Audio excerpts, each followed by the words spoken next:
What a perfect setup. I know. I love it. I know. Because you think it's going one way, and then totally unexpected. Totally unexpected. Fantastic. So What's anyway, so great about the world. Great about the world. The world and the world of humor. the world is great. Dennis, my friend, Hey, a week has gone by. It's like Another week. It feels like I talked to you yesterday, because lately we've been going weeks apart. Weeks, and I miss so you. Strange on Wednesday not to record. It's so weird. I don't know what to do with myself. Well, here you are. I research. I do my research anyway. Yes, all the research that you do. Yes, I do. It's so evident in your performance. Unlike you, I don't just show up. Oh, okay.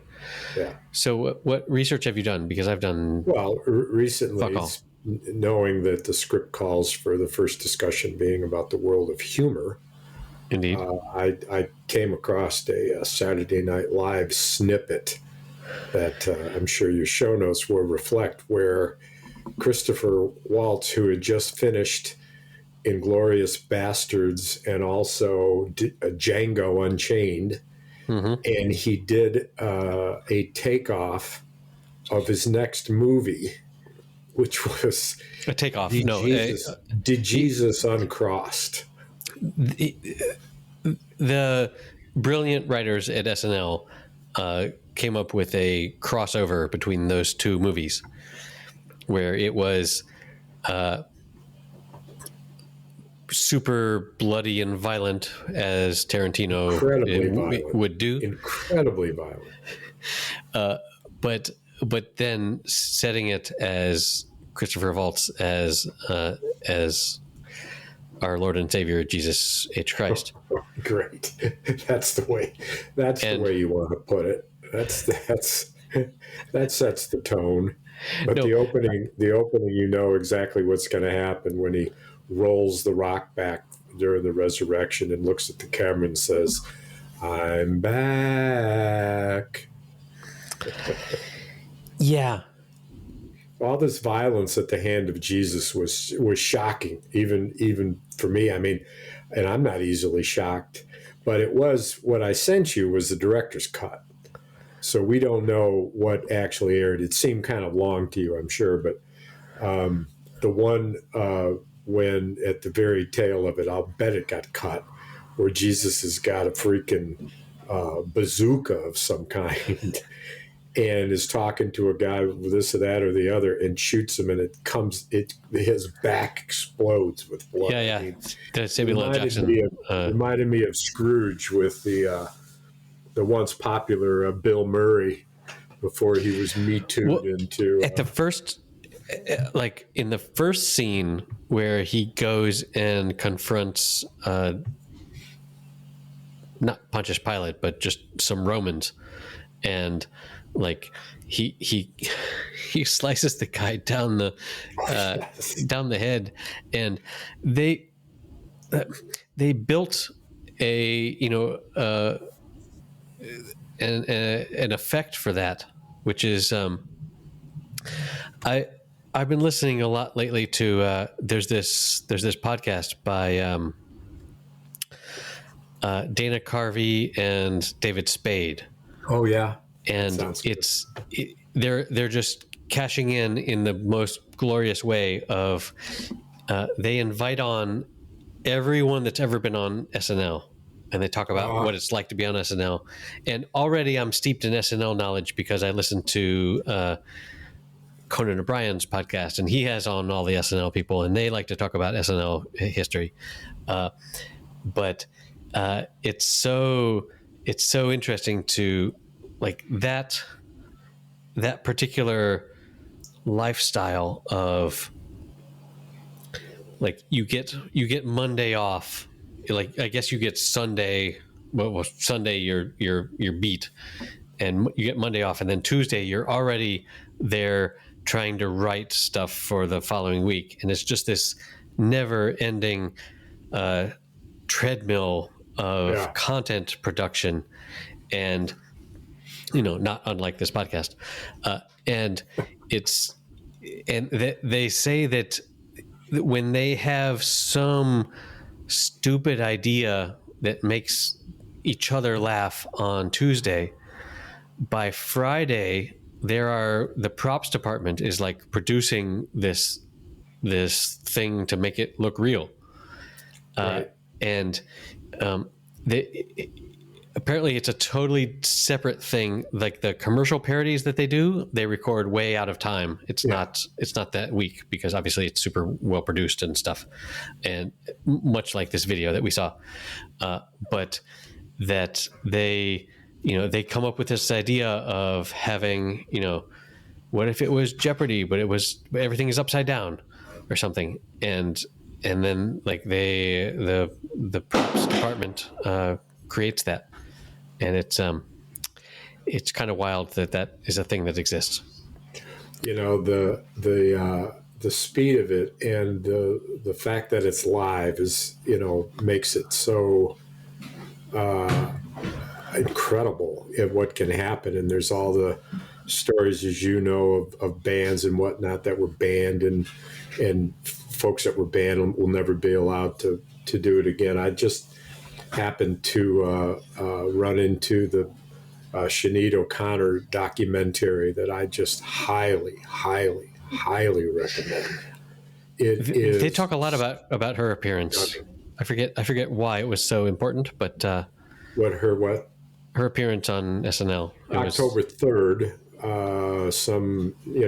30 years ago, she was invited on, and she had just recorded what became at the time a worldwide number one. Every country in the world was worldwide, and a song that there's no comparing you to. Whatever it is, we would recognize it if it was played. But written by Prince. And recorded by Prince, actually. And there's so many stories here, but one of them that you'll enjoy, I think, is that Prince's family wouldn't let Sinéad O'Connor's production company use the song in the documentary, even though the title was it was the title built on it, no comparison or something like that was the name of the thing, and which was kind of interesting. I knew what had happened when I noticed at the very end, just at the tail end, just before they show Technicolor and all the real shit that nobody reads, it said the song "Nothing Compares to You" is right. Nothing compares to you. It was rejected for inclusion by the Prince estate. Nothing compares. Yes. And I first of all, I knew the song, of course, but I didn't know Prince wrote it, and I didn't know that Prince recorded. And I certainly was surprised and curious as to why he's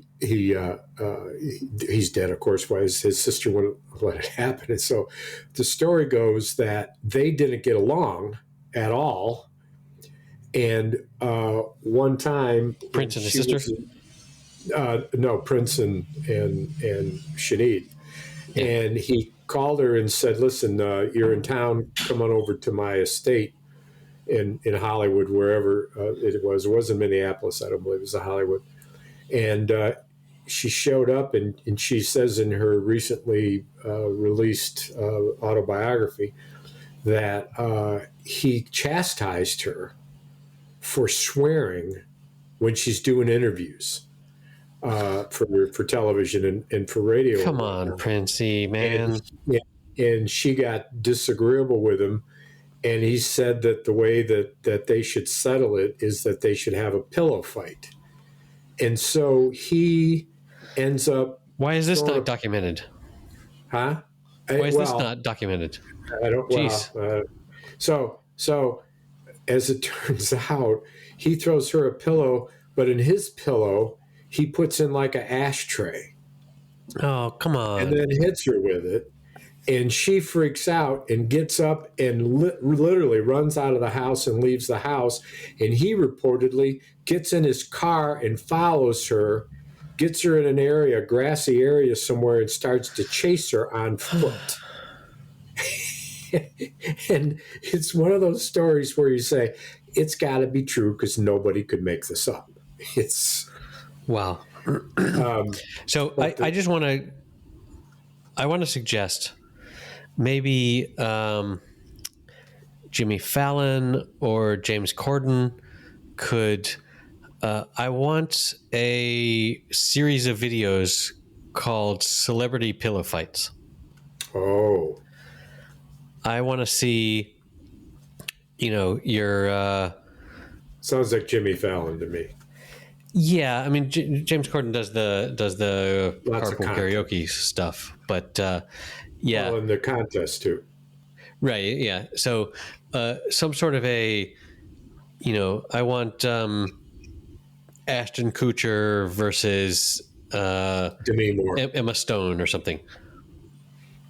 Yeah. Okay. I don't know. And will you get a cut of the action? We or me? Since I do all the work. Well, I mean, I think because it originated on this podcast and I own all the rights to this podcast, I think it all comes to me. But yes. Do I own all the wrongs? I'll bet that's written into my contract, but didn't read. We specifically put a copy wrong for you. That's good. Well, so anyway, back to Sinéad O'Connor. What she did, and you need to know the background of this, but she was a battered and abused child. And when she was 14 years old, she was taken away from her abusive mother, and she was put into a home, a convent-run nunnery home that was also abusive. Not so much to her, perhaps, as observable, but it included sexual stuff from priests and children. And when she got out of there 2 years later, she knew how to play guitar because one of the nuns was a guitar player. And on it, it's a great little story. And the nun suggests that when she heard her sing for the first time, that she knew that this was a voice, and as it is and still stands, unique in the world of music. And make a long story long, when she gets out, in order to kind of exert her rage, because she's so quiet and soft-spoken, she starts to sing in bands, and her voice is something that she can go from a whisper to a growl to a scream within seconds. And so she gets this instant kind of celebrity because the videos and the work, and she performed at the Grammys. Right. And she did this tune that then became worldwide. So at the age of 20, she was just worldwide. And so some years later, when some of the in her history also included very devout Catholic and just absolutely aggrieved by the fact that the priests and the male hierarchy were ruining the Catholic Church and took it to their advantage. So and this is easily confused about her history, is that it wasn't that she was mad at the church per se or religion, it was the priests. And as it turns out, the entire Catholic hierarchy. Well, when she went to SNL, she performed this great Bob Marley song that is the words of a speech that... War, it's called. Yes. And it was a speech at the UN that the president gave. And when you hear Bob Marley play it, it is the epitome. When you hear her sing it, it's very different. And it's amazing. It's striking. Well, she sang that a cappella on Saturday Night Live. And when she was done with it, given the words and about depravity and war and the unfairness of the world, she held up a picture of the Pope, because it had come out that Pope Benedict, when he was a cardinal, covered up sexual John Paul II. abuse. John Paul II, not... Benedict. No. This wasn't John Paul II. It was a picture of John Paul Yes, II. But what had come out when John Paul II was Pope was the fact that the former Pope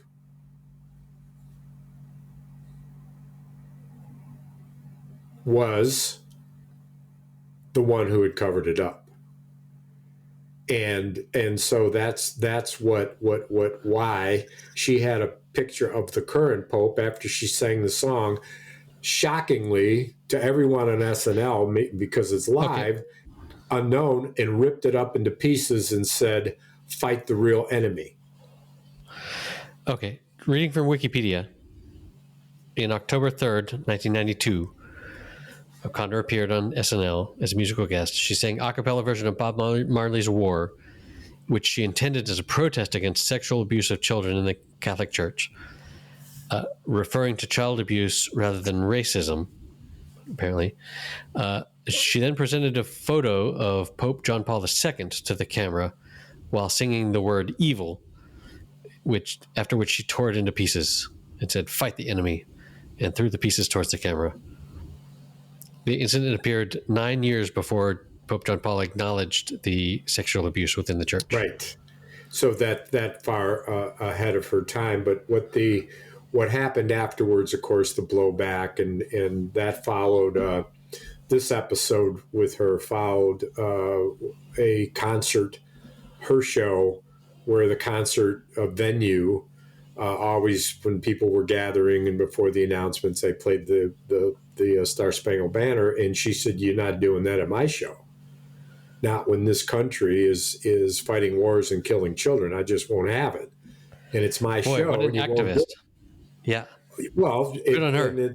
It's the history of Irish singers too. I mean, and her hero is Bob Dylan, and that's right. When she heard his album when she was 11 or 12 years old, it's when she changed her whole life.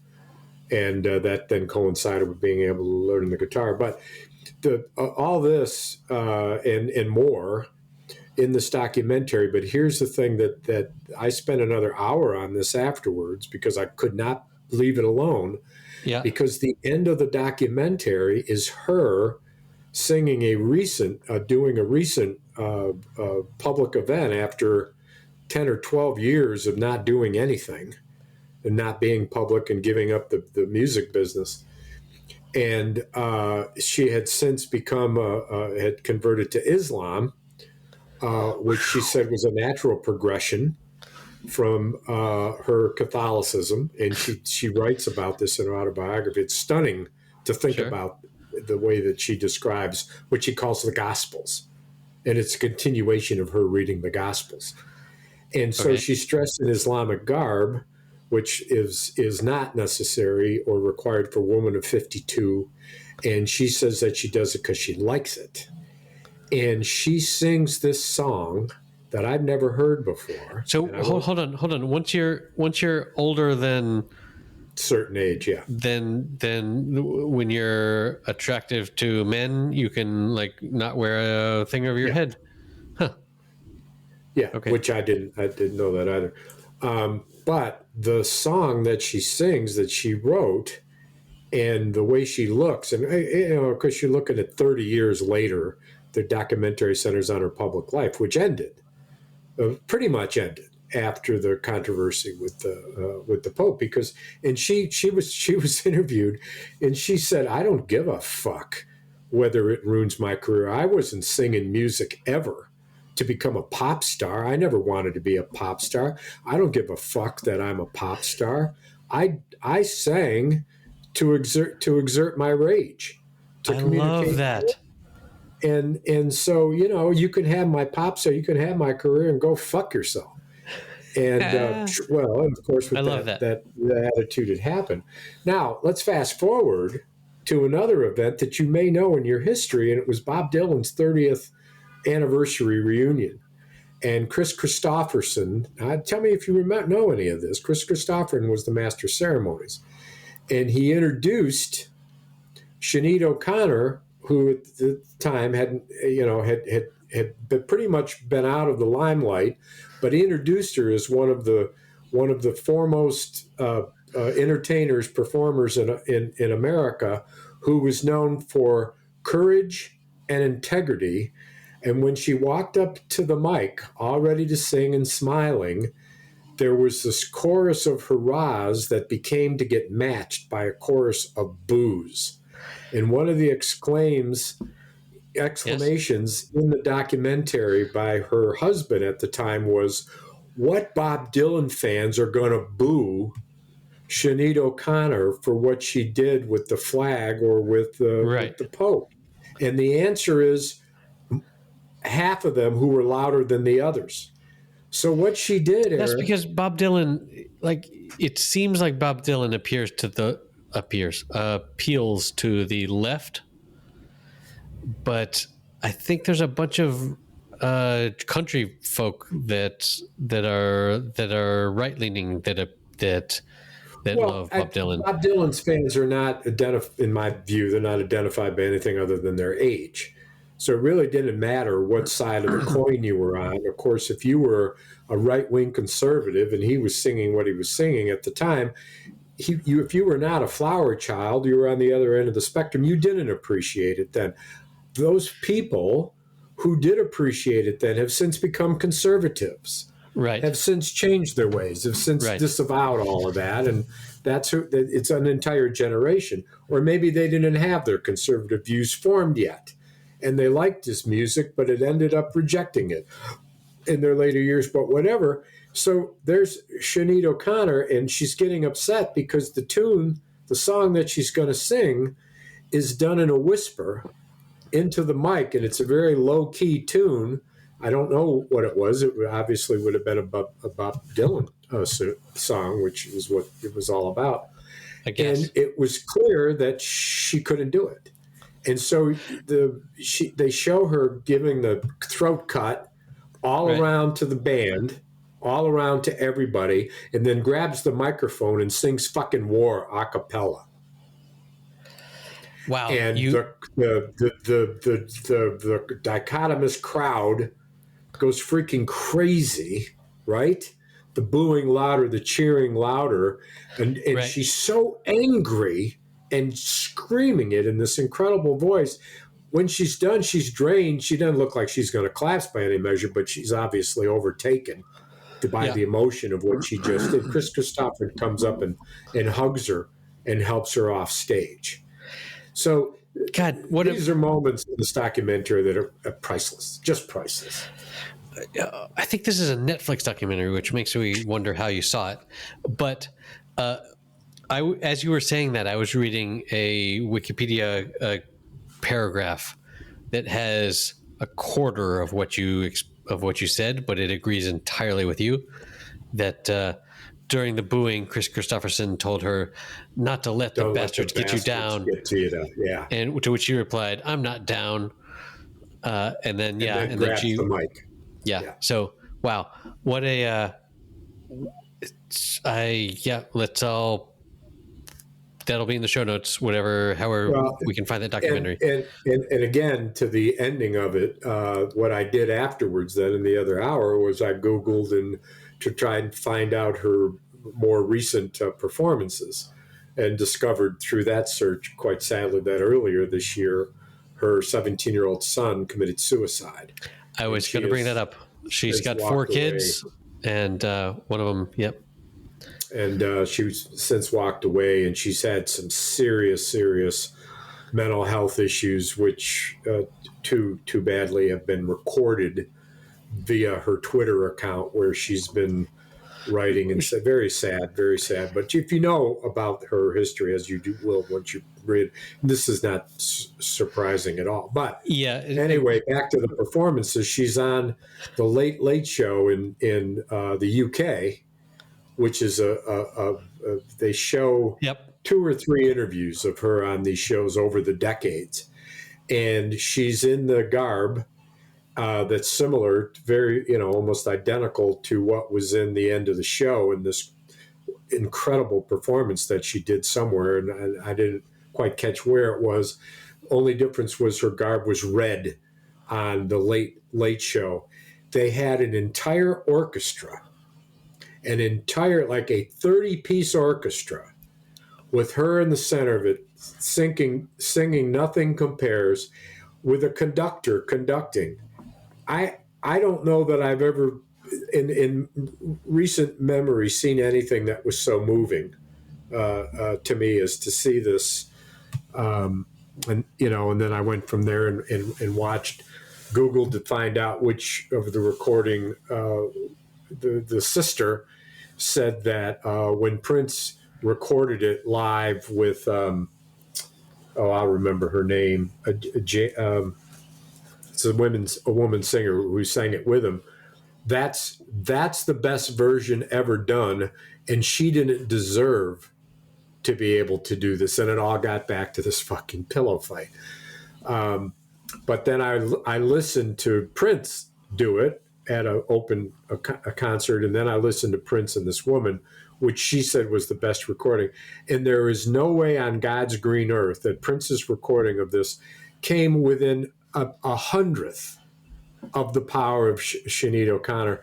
And one of the things that she said in an interview after the thing, and I'll end on this note, is that when somebody said something to her about, does that explain why they didn't allow you to do it? And she said, I don't know why they didn't allow me to do it. It doesn't matter what he says. That's my song. Nice. It's world number one. I mean, I was so moved by it all. And vocally and instrumental, it's stunning stuff, man. It's stunning. Yeah. So in the same way that if someone talks to you for 30 minutes about this glass of wine you're about to drink, if someone tells you the history of this singer and what she went through and her trials and tribulations to get to this point. Yes. This is why all of the America's Got Talent, or British Got Talent, all those shows, they spend so much time on the backstory of the individual that is about to perform for you, because when they tell you all of the hardships that this person went through, and then you hear the song, it is 1,000 times more emotional to you than if you had just been like, "Hey, check out this song." And which is why, which is like what sportscasters are good at is when you watch the Olympics. Most 99% of the Olympic coverage is the people telling you, the backstory about how this athlete struggled through this and that, and then they got to this, and this is their moment to shine. Color commentary. Yeah, and same with golf. Like they tell you, this is, he's been out with this injury for a while, and now it's super important to him and his family, and blah blah blah. It's that back. Like humans are such suckers for stories. Like we love a good story, and when we are told a good story, and then we hear the performance that draws, in our imagination at least, probably in reality too, from all of that pain, and then we hear that song, it's when it really tears us apart. And the choices the documentarians made to meet that challenge of what are the things you need to know out of 100 million things to know, and it included a clip from Saturday Night Live when Joe Pesci was the host, and he talked. It was somewhat after she did this Pope thing, and he said, "Boy, she's lucky that I wasn't here. I would have given her such a smack." That is legit on the Wikipedia page. Yes, that exact. Oh, is it? Yeah. And then Frank Sinatra also said that he'd like to knock her out. He's going to hit her, knock her out. And there was a skit done on Saturday Night Live where the actor, oh God, you know this guy, he's dead now. He died tragically in a murder some years ago, but he always played Frank Sinatra on what was his name? But anyway, well known. And they were doing a game show, and he was, crazy SNL. Frank Sinatra was the guy who was running the game show, and Sinead O'Connor makeup. Phil Hartman. Yes, Phil Hartman Love him. was a contestant, and it was Sinead O'Connor, bald head, Yes, gruesome. He was so great, and kept calling her cue ball and threatening to beat her up and all this stuff. And what's fascinating about it is that it is at least as tasteless as anything I've ever seen on Saturday Night Live, because it is so body shaming and so incredibly personal, considering that the subject of the parody is a survivor of child abuse. And of Right. course, knowing this, that Saturday Night writers, nothing is sacred. I mean, look what they do with Djesus Uncrossed, for Christ's sake. Nothing is sacred. Yeah. As it should be. But hold on, I'm of the modern woke atheist crowd where you can make fun of religion all you want, but to take someone that has been abused and mock them about that abuse is not okay. Well, and not so much. I'm going to go out on a limb and state that that's my position. God damn it. Well, they weren't mocking her about her abuse, but they ignored the fact that what they were mocking her for was derivative of that abuse. And, it wasn't funny to me, but anyway, some additional homework to you and on top of watching, as I did, 62 hours of Jesus Christ, Dennis. How many hours are there in a week? Well, I had the COVID, man. I had the COVID. I was there 5 days. Hey, how you feeling? Oh, good. Better? I feel great. I'm back again. I'm actually since I've had it, I went fishing and broke my pole. There's a story there, of course. And plan on going fishing tomorrow or Friday as well. So did you melt in the water or? No, I didn't. But there was the pattern of milting right before my eyes. Before I broke my pole I hooked into a lunker. Now you know what that means. Indeed, that was. I think the episode title for last week was "Scored a Lunker." Because I love that phrase so much. Well, and you also know what I mean by saying that the fish that I had on that broke the pole was fair hooked. You know what that means too now in your education. Fair hooked. That you didn't cheat to hook him? Well, fair. It's either fair hooked or foul hooked, but fair hooked. Or you were mouth. at the town fair. When a fish strikes at a fish strikes at a fly with its mouth, you're going to catch him in the mouth. And strikes a fly with the mouth. If the fish and the fly and the water current, if he strikes with his tail, no. When that strike occurs, it oftentimes doesn't get in the mouth because all the environmental elements conspire. Happens. So it gets hooked in the nose, or it gets hooked somewhere in the in that part of the fish. But if a fish is hooked in the head somewhere, reasonably as a result of going after the bait, the fly, whatever, it's called fair hook. And this was a fair hook fish right in the mouth. But anyway, I ended up breaking my pole, and there's some physics behind that are so incredibly boring to you that we just shouldn't probably talk. I actually love physics, and so imagine you got a 8 foot, 7.5 foot. But on the other hand, I have to go get a beer. So you explain this, and then I'll listen to this later. Keep going as if I'm listening. Okay?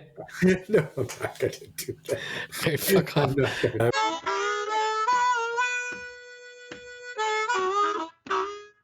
I must say, without your headset, you look a bit like Sinead O'Connor.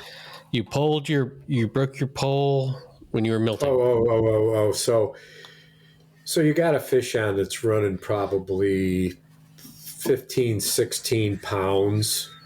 It's probably 34 inches long, and the belly to the top fin is like That's this almost a big. So yard.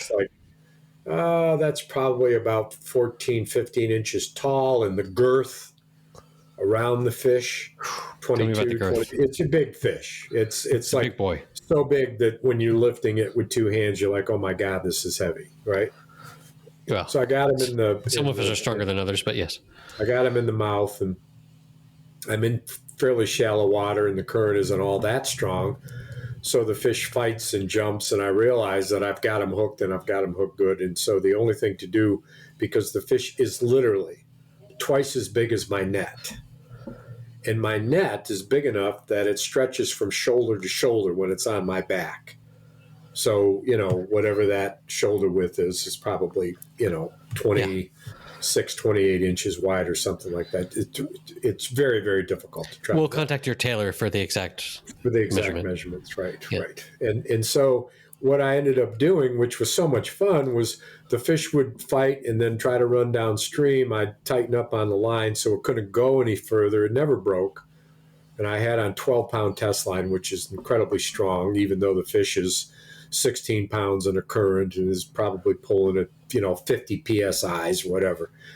And so I would pounds per put square my inch. pole off to the side toward the shore, sideways instead of up tall, and I would slowly but surely bring the fish into the slower water, which would then be on the left side of me, and then bring the fish up, and then the fish would run when it got near me because it didn't want to get caught, and it would run upstream, and we do it all again. So it was this kind of ballet that was circular.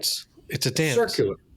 Where when it was upstream, it came down on my left side, and when it was in the current, it was in front of me. And then when I pulled it off to the shore, I spun around and brought it all the way up. I did that like 3 or 4 times. You can imagine it took like upwards of 10 minutes. When the mafia wants to kill you, you go and sleep with the fishes, but you were dancing with the fishes. I was dancing with the fishes. That's a pretty good turn of phrase there. I'm just going on what you're describing. And what is it called when a fish jumps in the water and it isn't high enough, as some fish are, to actually have air, where you can they're a foot out of the water. This fish, it's called a pirouette. Called tail dancing. Tail dancing. Where the fish is on its tail, jumping in the air, and then goes back in the water. So there was a tail dance going on as an interlude to the ballet. As the ballet goes, that sounds like twerking. Frantic parts, yeah. What is twerking if not tail dancing? You have tongues, and their tongues have little teeth on them. I don't know if you knew that, but that's something that makes them similar to you. Their tongues have teeth. You were bred, as your mother admitted to me last time we spoke, partly with a cat involved, so it was strange. Oh, I have cat news. Oh, okay. So anyway, continue with to your the fish point news, of the engineering issue that you're mostly interested in. As I was trying to beach the fish, bring him up into shallow water, let him flop around until I could grab him by the tail, I was doing that. And thrice, I say, as in the denunciation of Christ by St. Peter, the fish got away. Even when I had him by the tail at one point, he got away again. This time, because the pole was just so long and the line was so long, I edged up my hand on the pole so that I was holding the pole above the reel. Got to choke up. Choke up, exactly. Well, not did I just choke up. I absolutely choked, because that short little pole, that 20-pound fish. Oh, no. The fish went in one direction. The pole was not strong enough to withstand it. It snapped. It sounded like a fucking firecracker. I had to check myself to make sure I hadn't been shot. This fiberglass pole snapping. So by that time, I had thrown the fish up on shore. I counted it as a caught fish, no picture, despondent and the fish jumped off spit out the fly and got away and lived to fight again. And so I did what any fisherman would do, so far away from my truck, and quite predictably where my extra pole was. Yes. And instead of taking that walk, I broke my pole off again and reinserted it, the snapped off piece, back in. The pole was a little wiggy wommy and didn't quite look right. And I threw it out to where the fish were. You're a little wiggy wommy. Got another fish on the broken pole, and the top part of the pole broke off and ran down the line to the fish. And when it hit the fish, it busted the fish off. And I brought it all in and round up and walked back to my truck, where in fact I had forgotten to pack my second pole. So it ended my day literally 3 hours early. So you were not bipolar like Sinéad O'Connor. Okay. So what was the cost, like, to replace this pole? Couple $100, $200, but I've got everyone go to patreon.com/happy hour and help donate. Yes, but I had my extra pole is a similar pole. In fact, in summer, just not with you. Better. It's a little heavier. I didn't have it with me. I always have it with me. And now, so except the one time that you need it. Yes, as the story goes. And now that's my main pole, and now my backup pole is something called the stick. Cool. And my brother says, "Oh, you mean that broomstick that's got eyelets on it for the line?" This is it's like you could catch 120-pound fish on this pole and it wouldn't break. It weighs a ton and it's real stiff. And I bought it when I was catching the biggest salmon I had caught, and it was relatively cheap. It was like $80, so I bought it. That's now my backup pole. Okay. You got a stiff backup anyway, pole. Little did you know there'd be a fish story in my... but no pictures. No pictures. So let me elaborate on my cat news. Since we spoke last time we spoke, my cat was acting strange in that it was spending a lot of time in its litter box. Like, I thought, diarrhea, something, he wants to be in there a lot. And then he got even more lethargic and started like sleeping in the litter box. And at that point I was like, okay. Constipation. And my mother was here and we were like, okay, something wrong with the cat. So we made an appointment with the vet and we took him to the vet. And also, like, sometimes, like, I would try and pick him up and sometimes he would be like, shout in pain, like he had some sort of abdominal pain. Constipation. Okay, thank you for registering your guess. So we went to the vet and he looked in his eyes and his mouth and felt all around and got down to his belly and the cat went Rawr! and the vet said, okay, he just told me what the problem is. Not constipation, but adjacent. He had basically like a crystalline structure in his urethra, like he couldn't pee. Oh. And he had been days without being able to pee. And it turns out if you are a week without being able to pee, like you poison yourself and you are no more. So the vet was like, good job, you brought him in. We're going to keep him and we're going to sedate him, anesthetize him and put a catheter in to empty out his bladder. And so they did that. And then that evening, like 6 hours later, I was able to bring him home. But then I had to bring him the morning after and again this morning so that the vet could empty his bladder, because when your bladder gets so full, the muscles that let you squeeze the bladder to pee in a stream gets atrophied or something. So like his bladder gets full, but he's unable to pee. He can't squeeze his bladder by himself. Is this a temporary? It's temporary. And so for a few days, we have to help, squeeze his water balloon so that he can pee, so that he can feel okay. And in the X-ray that they did, you can see that the full bladder is blocking all of the intestines to get the poop out, and so he's bad in that way too. And anyway, he's been The not feeling well. dominoes of the internal organs. Dominoes of the internal organs, exactly. That's not a bad turn of phrase either. It isn't. I like it. Dominoes of eternal. The dominoes of eternal organs. Organs. Eternal organs. Yes. So when the vet squeezed him, his pee came out all bloody, and with also like the little crystalline sort of sandy bits that were causing the problem.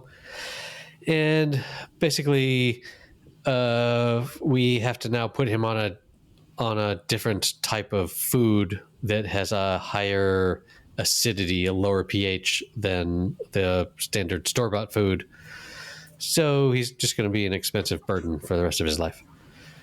Oh no! Well, but the diet will. I mean, you won't have to continue the medical intervention. Yeah, hopefully. But holy fuck, the medical intervention was expensive, and unlike healthcare for humans in Spain, not free. What an interesting contrast. I had not concluded that, but what a great see, pets don't pay a lot of taxes is the issue. Well, and it's very likely that many societies believe that saving pets is more important than saving humans. Many societies? A few. Okay, well. Communities. A few communities. Okay, there you go. Pull that statement back. Yeah, the animals are held in sacred revere in many societies, as you know, so they would choose to save the life of a sacred animal over that of a human. Right. So, anywho, we have this cat that is leaving little puddles of blood piss around. That's nice. On your new floors and your new furniture.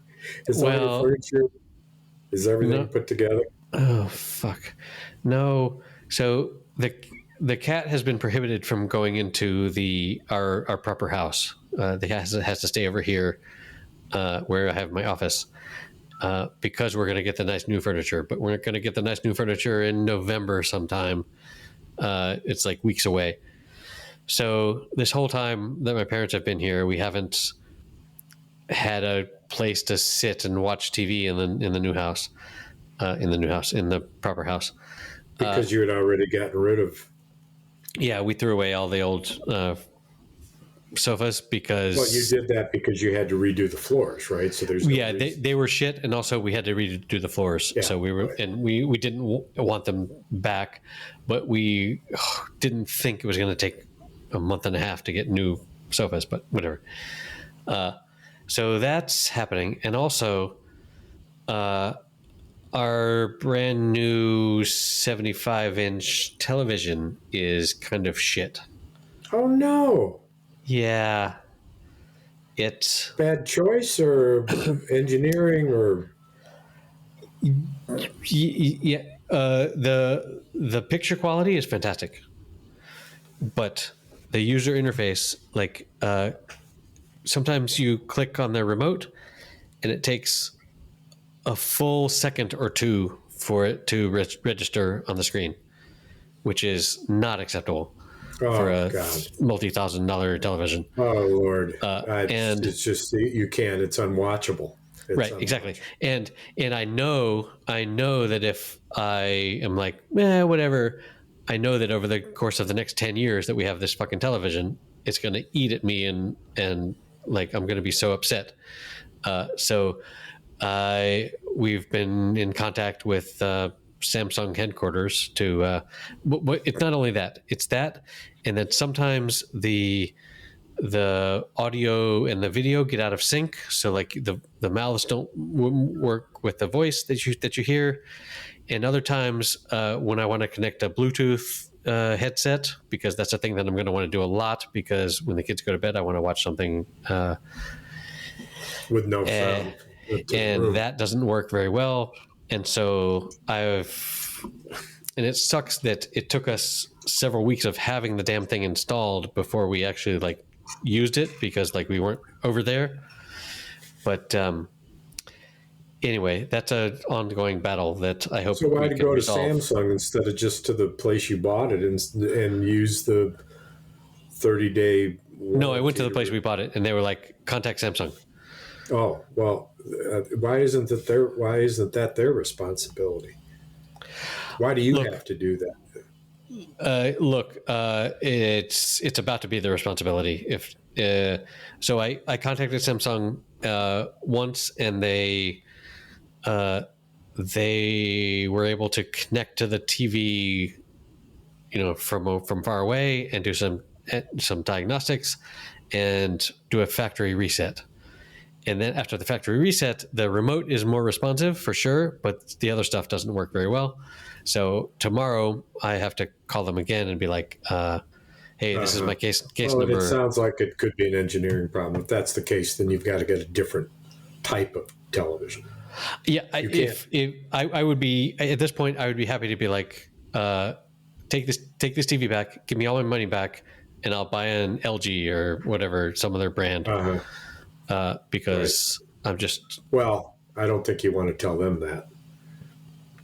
Tell them. Just because their biggest, most expensive viewing option doesn't work very well doesn't mean that earlier, smaller versions of it that have gone through several iterations don't work better. No, exactly. I have a smaller Samsung TV that I love. That's why I chose that brand. Oh. And my little one works great. And like I was like, I understand this interface and I like it. I want one of these. And in usage, it's just shit. So I'm upset. So I have a question for you, and it's kind of in closing. I'm afraid how time flies. It's time to close. Yes. How does a duck know what direction south is? How does a duck tell its wife from all the other ducks? How come all our body parts so nicely fit together? All my organs doing their job, no help from me.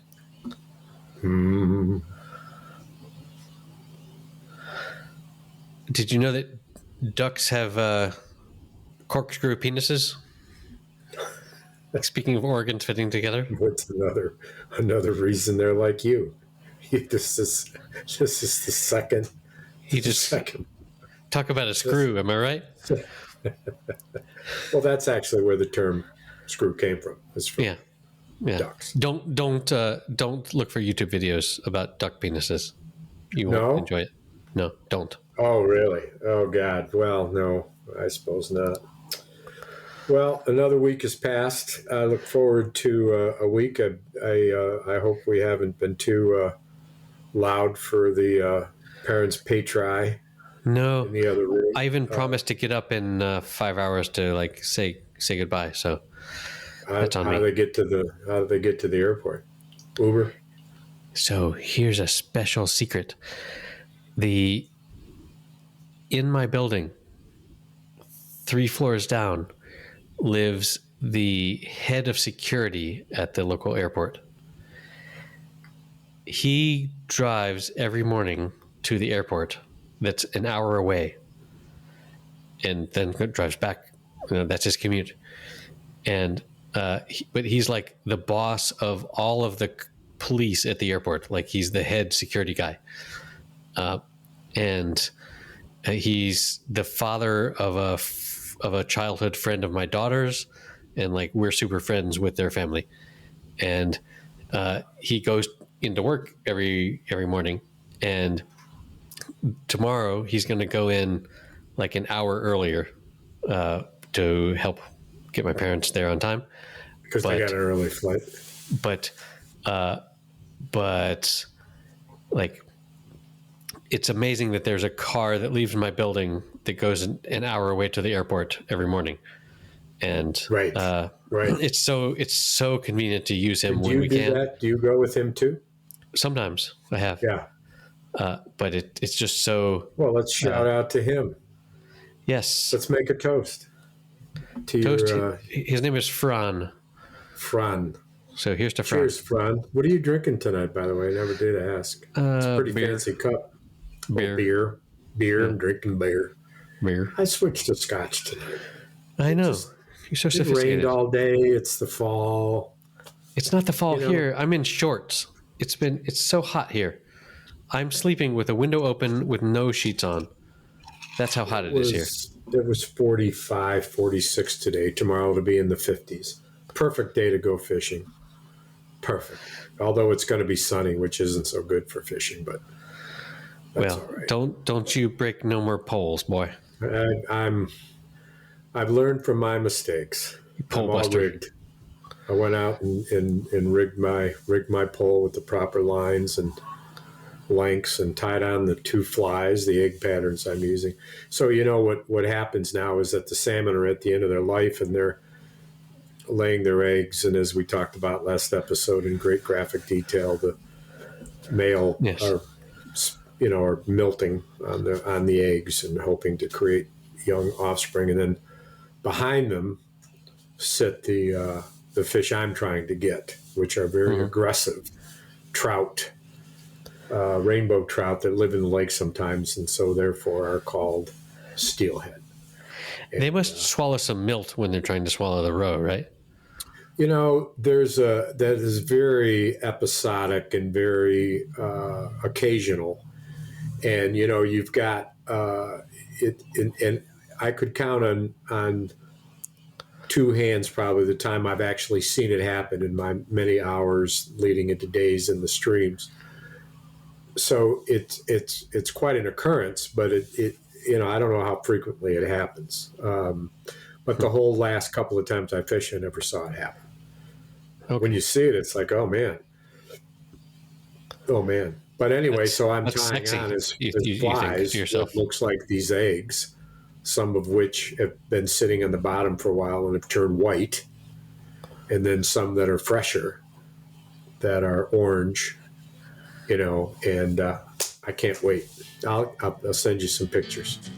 Adios, amigo. Hey, give my love to your folks, man. All right, will do. Okay, that does it for episode number 164. You can find links to all the articles and YouTube videos and the SNL performance by Sinéad O'Connor. All of that good stuff is in the show notes.